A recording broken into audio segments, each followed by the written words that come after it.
Hi, second graders. Happy Wednesday. We're halfway through the week, so I hope you guys are about halfway through getting those 12 Google Classroom assignments done so you guys can get a goodie bag this week. All right, we are on to Chapter 8, Myron. Myron had big ears. He was elected class president. The children in Miss Jewell's class expected him to be a good president. Other presidents were good speakers. Myron was even better. He was a good listener. But he had a problem. He didn't know what a class president was supposed to do, so he asked, "What am I supposed to do?" "It's a difficult job," said Miss Jules, "but you can do it. You must turn the lights on every morning and turn them off at the end of the day."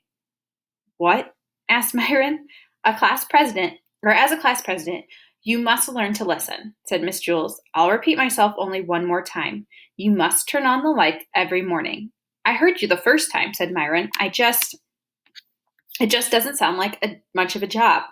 "It certainly is," said Miss Jules. "Without light, I cannot teach, and the children can't learn. Only you can give us that light. I think it is a very important job." "I guess so," said Myron, but he wasn't convinced. "Here, let me show you how to work a light switch," said Miss Jules. "I already know how," said Myron. "I've been turning lights on and off my whole life." "Very good," said Miss Jules. "You'll make a fine president." Myron wanted to be the best president ever, but it was such an easy job, he thought, that anybody could do it. When the class let out that day, Myron stayed behind. He turned out the lights by flicking the switch down. "Excellent," said Miss Jules. On his way home, Myron heard a horrible noise. First, there was a loud screeching, then a sharp squeal, a roaring engine, and then the very faint sound of a girl crying. Myron ran to see what had happened. Dana was bent over in the middle of the road. "What's the matter?" asked Myron. "My dog, Pugsy, was hit by a car," Dana cried. "Who did it?" asked Myron. "I don't know," Dana sobbed. "They sped away." "Well, that's not important," said Myron. "We've got to try and save Pugsy." Pugsy lay unconscious in the street. Myron carefully picked her up. He carried her 2 miles to the vet. Dana cried at his side. "Don't worry, Dana," said Myron. "She'll be all right." But he wasn't really so sure. He gave Pugsy to the vet. Dana walked home, he gave Pugsy to the vet, walked Dana home, then walked home himself. Dana was so upset she forgot to thank him. Myron didn't mind. He thought that was what being class president was all about. The next morning, before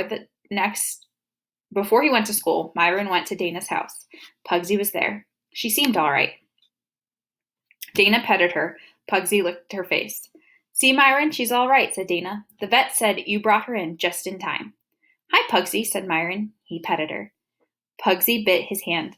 "I guess she doesn't know you," said Dana. "She was unconscious yesterday when you saved her life." Dana's mother put some medicine and a Band-Aid on Myron's hand. Then she drove the children to school. They were late. They ran up the stairs to Miss Jules' class. The room was completely dark. "It's about time you got here, Myron," said Miss Jules. "We have no lights." "Why didn't somebody else just turn them on?" asked Myron. "Because you're class president," said Miss Jules. "Show Stephen how to work the lights. From now on, he will be class president." Myron showed Stephen how to turn on the lights. He just flicked the switch up. At the end of the day, Myron showed Stephen how to turn the lights off. He flicked the switch down. After school, Stephen finally caught on. He had made a good president. The lights were on every morning. Myron, who was president for only a day, was the best president in the history of Wayside School. It was just that nobody knew it. All right, guys, I hope you enjoyed that chapter, and I will see you tomorrow. Bye.